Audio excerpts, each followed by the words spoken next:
En los años 70 la música disco estaba en su mejor momento, los clubs se llenaban de gente bien posicionada que se reunía para gozar de la fiebre disco mientras paseaban sus vestidos de seda y sus abrigos de pelito. Pero mientras la gente que podía se lo pasaba bien en los clubes del centro, el barrio del Bronx parecía una zona de guerra, sobre todo por culpa de Robert Moses, que fue el encargado de la planificación urbanística de Nueva York, y tuvo la idea de crear una autopista para conectar Nueva Jersey con Long Island atravesando todo el centro del Bronx. Para la construcción de la autopista se demolieron pisos de clase media-baja pertenecientes a familias irlandesas o judías, y a cambio se les dio 200 míseros dólares. Pero la poca oferta residencial obligó a muchas familias a refugiarse en edificios abandonados o en ruinas. Para tener una idea de la magnitud del proyecto, vamos a recurrir a lo que dijo el historiador Robert Caro. Dijo que el proyecto atravesaba 113 calles, avenidas y bulevares, cientos de instalaciones de cloacas, aguas y servicios, un metro, 3 líneas ferroviarias, 5 líneas de metro elevadas y otras 7 autopistas y autovías que cruzaban parques públicos. Algunas de ellas estaban siendo construidas a la vez por Moses. El barrio perdió 600.000 puestos de trabajo y según la Youth Services Agency, el paro entre los jóvenes llegó al 80%. Los edificios que quedaban en el barrio se los empezaron a quedar especuladores que alquilaban los pisos a la gente sin agua corriente ni calefacción y luego contrataban a alguien para quemar el edificio y cobrar el seguro. Estos edificios en ruinas o los edificios quemados, lo que ocurrió con ellos fue que se convirtieron en sitios de reunión para bandas callejeras, para trapicheros de droga o para La cosa empeoró con una carta del senador Moynihan al presidente Nixon, en la que le decía de responder con un periodo de negligencia benigna a lo que ocurría en el Bronx. Esto se tradujo en una privación de servicios a las comunidades negras y la tensión explotó en el apagón del 1977, en el que la gente del barrio aprovechó la oscuridad que había en toda la ciudad para salir a saquear comercios. Los asaltos a tiendas durante el apagón permitieron que se creasen muchas bandas de rap a lo largo de la ciudad de Nueva York debido al material que robaron de tiendas de electrónica o música, y según el grafitero James Top, era una oportunidad de liberar a la comunidad de todas las personas que les estaban explotando. El Bronx era una tierra muerta, ningún cargo político relevante se acercaba al Bronx, pero un día en el centro del barrio apareció el presidente Carter junto con su servicio secreto. Las pandillas que se disputaban ese territorio desaparecieron misteriosamente y ante tal desolación el presidente dio orden de investigar qué zonas del barrio se podían salvar. Crearon un plan de revitalización para el barrio. Lo que ocurre es que gente como George Steinleff decía que el barrio no le importaba a nadie y que el mundo podía prescindir del Bronx. Y gente como Roger Starr decía que lo que había que hacer era reducir los servicios públicos al mínimo hasta el punto de que la gente se tuviera que ir o se tuviera que enfrentar al desamparo absoluto. Hay que decir que para aquel entonces ya habían cerrado varias escuelas. Pero en ese barrio muerto algo estaba por nacer. La gente se reunía en fiestas en la calle o en edificios abandonados donde un DJ ponía música usando discos de soul o funk, pero dejando solo la parte de la batería o del bajo y la batería. En los años 70, en el Bronx, los DJs se hicieron imprescindibles en las fiestas, y entre los más reconocidos estaba Kool Herc.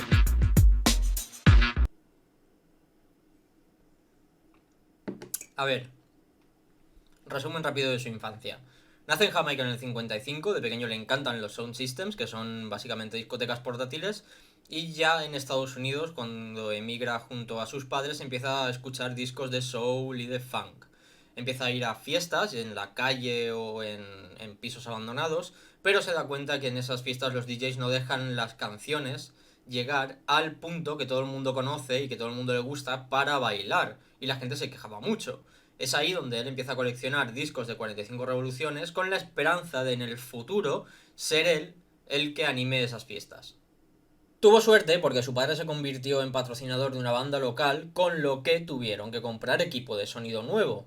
Necesitaban telonero y le pidieron a Herc que hiciera los pre-shows y los intermedios para esa banda. Lo que ocurre es que muchas veces las fiestas que él animaba pues coincidían con los conciertos de la banda, y su padre se enfadó mucho y le prohibió usar el equipo nuevo.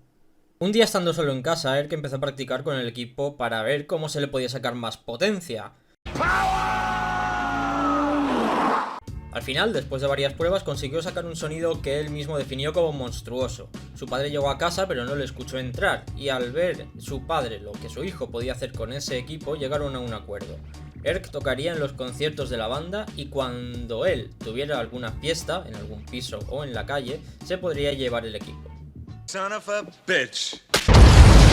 Erk y su familia se mudan al 1520 de Sedgwick Avenue a causa de un incendio accidental, y allí Erk descubre una discoteca en la que el DJ pone discos de James Brown, que en los 70 ya estaba un poco olvidado, pero la gente seguía bailando sus canciones y haciendo sus pasos, o haciendo versiones más elaboradas de sus pasos.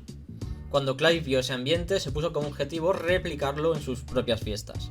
La hermana de Erk, Cindy, quería organizar una fiesta de regreso a clase en el salón de actos de su edificio y pidió a su hermano que hiciese de animador. Esa fiesta, en el 1520 de Sedgwick Avenue, el 11 de agosto del 73, es conocida a día de hoy como la fiesta donde nace el hip hop.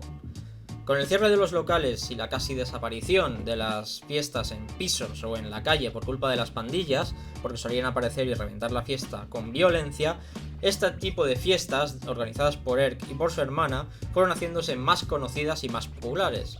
Además de la buena música de Erk, estas fiestas proporcionaban un recinto y un ambiente seguro para divertirse. Hay que mencionar que junto a Kool Herc estaba su MC Cook La Rock. La Rock estuvo también animando en las fiestas en Sedgwick Avenue y lo acompañaría en las demás fiestas a partir de ese momento. Al principio cogía el micro y gritaba o hablaba por encima de la música para animar al público, pero luego poco a poco empezó a meter pequeñas rimas bromeando con lo que la gente decía de ellos.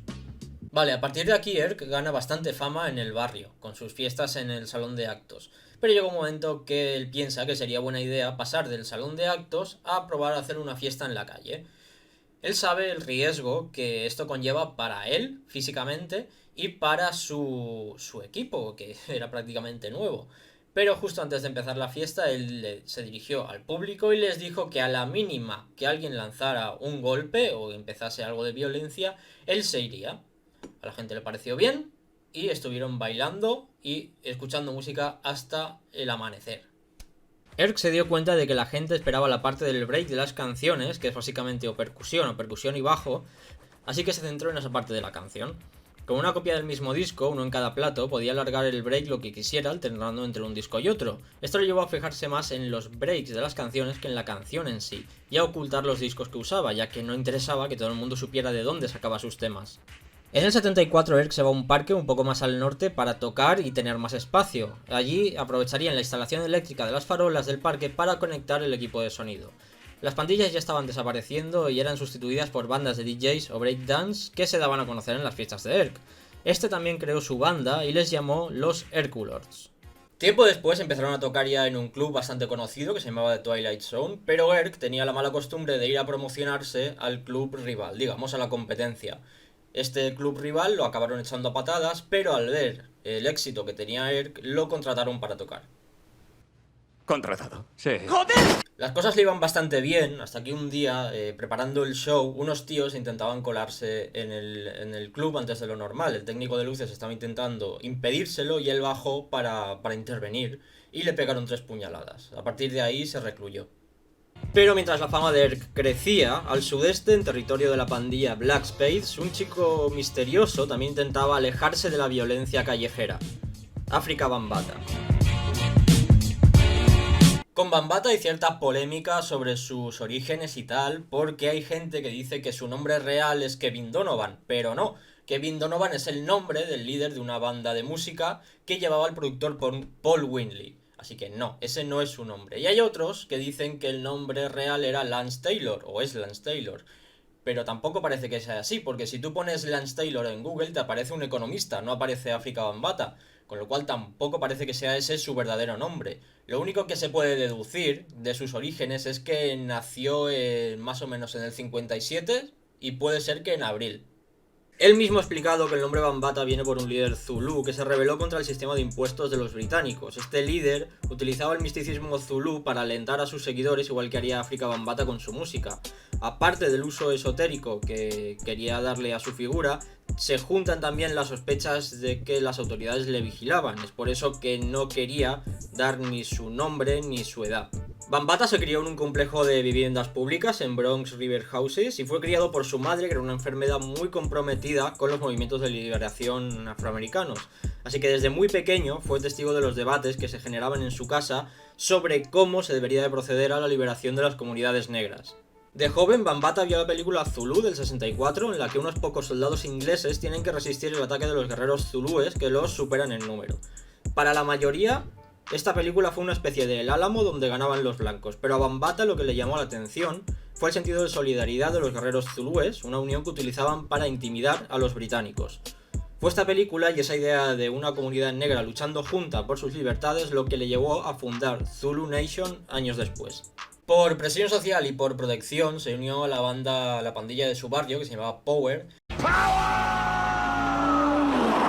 Pero cuando empezaron a pegarse con pandillas blancas, pues esta pandilla Power desapareció. Después se unió a los Black Spades, donde se ganó la fama de temerario por la forma en la que entraba en territorios rivales para hablar o crear vínculos con otras pandillas. Tras la tregua de pandillas del 71, Bambaataa empezó a utilizar su influencia para promover la paz. Los Spades también tenían sus propios DJs y Bambaataa empezó a aprender de ellos y a organizar fiestas. Ese mismo año funda la Bronx River Organization con el objetivo de alejarse de las pandillas. Las fiestas de la organización se hicieron cada vez más grandes y más populares y en ellas Bambaataa pinchaba música de todo tipo de estilos, aprovechando los mejores breaks de cada canción. De esa forma conseguiría su reputación como DJ. Todo parece irle bien hasta que en el año 75 unos policías mataron a su primo Soulski por presuntamente dispararles cuando le dieron el alto yendo en coche. Todas las pandillas estaban dispuestas a tomar represalias a falta de la orden de Bambaataa, pero aunque absolvieron a los policías, Bambaataa les dijo que no hicieran nada. Paralelamente, a raíz de las fiestas que Bambaataa estaba dando y que cada vez crecían más, le surgió la idea de crear otro grupo aparte de Bronx River Organization. El objetivo era alejar a la gente de las calles y enfocarlos en algo más positivo para ellos mismos y para la comunidad. Así se formó Zulu Nation, un grupo que unía a gente comprometida social y políticamente dentro de la cultura del hip hop. Con el crecimiento de Zulu Nation, la Bronx River Organization pasó a un segundo plano y se acabó disgregando. Después de viajar por Europa y África, volvió al Bronx con la idea de unir a toda la gente que le fuera posible y acabar de una vez con la violencia en las calles. Me emociono. Y con esa idea recorrió los diferentes territorios hablando con las pandillas y convenciéndolas de que dejasen las peleas y se uniesen a ellos. Eso trajo al Bronx un ambiente de optimismo, la gente dejó de meterse en peleas y tiroteos para demostrar que eran los más duros, y el barrio, aunque estaba dividido por pandillas y seguía habiendo violencia, empezó a respirar un aire más agradable. Bambaataa dirigió la organización bastante firmemente, lo que ocurre es que sin el control férreo ni la jerarquía que tenían las pandillas era muy posible que algún miembro de la organización les diese mala fama con su actitud. Para eso crearon 7 normas, 7 Infinity Lessons, para usarlas como código de conducta. Estas normas han ido cambiando a medida que ha ido pasando el tiempo y a medida que la organización ha ido creciendo. En el 79, después del lanzamiento de Rapper's Delight, Bambaataa llevó el hip hop desde el Bronx a los clubes del centro de Manhattan, donde encontró en el punk un aliado en la contracultura. No sé, punk. I said it. Según Grandmaster Caz, la escena del punk era genial porque era salvaje, igual que el hip hop. Además, el punk era la alternativa al rock, igual que el hip hop era la alternativa a la música disco, así que estaban en las mismas. Pero aún quedaba alguien por hacerse oír, un DJ que se había quedado impactado con el sonido de Erk en las fiestas del Cedar Park en el 74, y que se hacía llamar Flash. Joseph Sadler es hijo de inmigrantes de Barbados y se creó una zona en la que solían moverse diferentes pandillas. A él nunca le interesó el mundo pandillero, sino que se dedicaba a encontrar aparatos eléctricos por la calle y desmontarlos para ver cómo funcionaban e incluso repararlos. Flash empezó a ir a las fiestas de Erk para estudiarlo, para estudiar su equipo, para estudiar cómo producía los beats y para estudiar cómo reaccionaba el público. Después en su casa, en su cuarto, con los aparatos que había encontrado, pues intentaba emularlo. Además se la pasaba pensando en cómo debía ser su relación y la relación de la música con el público, y luego todo lo ponía en práctica en fiestas que daba en pisos abandonados. Viendo a Erk, Flash se dio cuenta de que manipular la aguja del tocadiscos para volver al break de la canción era muy poco preciso, ya que nada te aseguraba que fueras a dejar caer la aguja siempre en el mismo sitio. Flash ideó una técnica simple pero efectiva. Con una cera de algún color, pintaba una línea en el disco justo donde empezaba el break y contaba cuántas veces giraba el disco antes de terminar.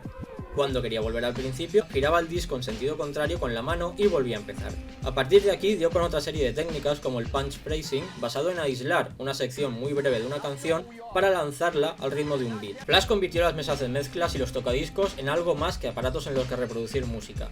Con estas nuevas técnicas, adaptadas al nuevo género que se estaba gestando, de la misma forma que anteriormente otros músicos negros adaptaron el saxofón al jazz o la guitarra al blues o el rock, los convirtió en instrumentos musicales. Después de practicar unos meses, Flash estaba listo ya para demostrar lo que sabía hacer y organizó una fiesta, que no salió como él pensaba, porque la gente, en vez de ponerse a bailar y a disfrutar de su música, lo que hizo fue flipar. Flipaban con su técnica y flipaban con el sonido que tenía. A raíz de eso, Flash decidió incluir un acompañamiento vocal en sus shows, y para eso contó con un miembro de los Black Spades al que llamaban Cowboy, al que todo el mundo le tenía mucho miedo, pero después de actuar con Flash, pues su fama fue cambiando. Después incluyeron también a otros dos MCs, a Mel y a Kid Creole, para formar Grandmaster Flash and the 3 MCs, y al año siguiente metieron en el grupo a MC Scorpio y a Raheem, y ahí ya tenemos a Grandmaster Flash and the Furious 5. En el 79 el hip hop sufrió una pequeña crisis porque ya la gente que solía ir a las fiestas en pisos o en la calle ya había crecido y preferían ir a clubs más para adultos para ver a gente como DJ Hollywood, por ejemplo. En ese año había dos productores, Paul Winley y Sylvia Robinson, que tenían en mente hacer un disco de hip hop. Y para ello fueron a ver a Grandmaster Flash porque era el artista top en ese momento. Grandmaster Flash no solo les dijo que no iba a hacerlo, sino que le dijo a la gente que se ocupaba de su seguridad que no dejasen que se acercaran a él. Nadie entendía cómo iban a meter el hip hop en un disco. El hip hop era una música para las fiestas, una música que se improvisaba sobre la marcha y que eran fiestas que solían durar horas, con lo cual nadie sabía cómo iban a hacer eso. Por la misma razón, no hay mucho documentado de los primeros artistas de jazz, porque el jazz es también una música que se improvisa, es una música para los clubs, para las fiestas, y muchos artistas de jazz no querían que se les grabara. Y meses después, Sylvia Robinson juntó a 3 raperos que no conocía a nadie para formar Sugar Hill Gang y sacar Rapper's Delight. Viendo que incluso Bambaataa había firmado con la discográfica de Paul Winley para unirse a la moda de los discos de hip hop, Flash decidió hacer lo mismo. Era renovarse o morir, así que Grandmaster Flash and the Furious 5 se unieron a la discográfica de Bobby Robinson para grabar la canción Super Rapping. Pero sería en el 82 cuando grabaría su gran éxito con Sugar Hill Records, The Message. Una canción que según Flash es una ventana a la América urbana para aquellos que nunca han visto la América urbana o que les da miedo ir a verla. Ese mismo año, Bambaataa usaría las innovaciones tecnológicas de la industria musical para producir Planet Rock, la primera canción con una caja de ritmos 808. La letra del tema fue escrita por Duke Booty y al grupo no le pareció que fuese a tener mucho éxito porque decían que les faltaba energía, así que decidieron no grabarla. Pero Sylvia Robinson decidió que sí iba a grabar el tema, y con la colaboración de uno de los MCs, de Mel, pues hicieron el tema. Y cuando Flash se enteró, obligó a los demás MCs a ir y grabar la canción. Pero como ya estaba casi hecha, lo único que pudieron hacer era incluirlos al final de la canción simulando un arresto. Esto le sentó muy mal a Flash y empezaron las tensiones entre Flash y Mel y entre el grupo y la discográfica. Total, que al final Flash se acabó yendo y acabó fichando por Elektra Records. Grandmaster Flash and the Furious 5 entraron en el Rock and Roll Hall of Fame en 2007, siendo el primer grupo de hip hop en hacerlo. A sus 63 años, Flash ha producido 11 álbums y 9 singles, y ha sido premiado en varias ocasiones. La más reciente en 2019, cuando se le concedió el Polar Music Award. En su último disco, The Bridge, colaboró con el grupo de hip hop español Violadores del Verso. Afrika Bambaataa publicó 15 álbums y 14 singles. En 2008 fue nominado al Rock and Roll Hall of Fame. Bambaataa fue el principal artífice de la evolución tanto del hip hop como de la música electrónica, y su Universal Zulu Nation sigue en activo con sedes por todo el mundo promoviendo su mensaje de paz y unidad. Kool Herc estuvo involucrado en el homenaje al hip hop en el Museo Smithsonian en 2006. En 2007 estuvo implicado en la campaña para impedir la venta del 1520 de Sedgwick Avenue. El mismo año, el estado de Nueva York declaró el lugar como el lugar de nacimiento del hip hop y fue incluido en los registros históricos estatales y nacionales. En 2019 grabó su primer y único álbum hasta el momento. Y hasta aquí el vídeo de hoy. Sé que he tardado mucho en subir un nuevo vídeo, pero quería hacerlo especialmente de estas 3 figuras que son muy importantes para la historia de la música y que no se conocen mucho, no se habla mucho de ellos, pero son muy reivindicables. Y quería informarme y me quería documentar bien para hacer bien el vídeo. Así que si te ha gustado, dale un like, me puedes dejar un comentario o te puedes suscribir para ver los vídeos que vaya subiendo, que espero no tardar tanto en subir los siguientes. Nos vemos.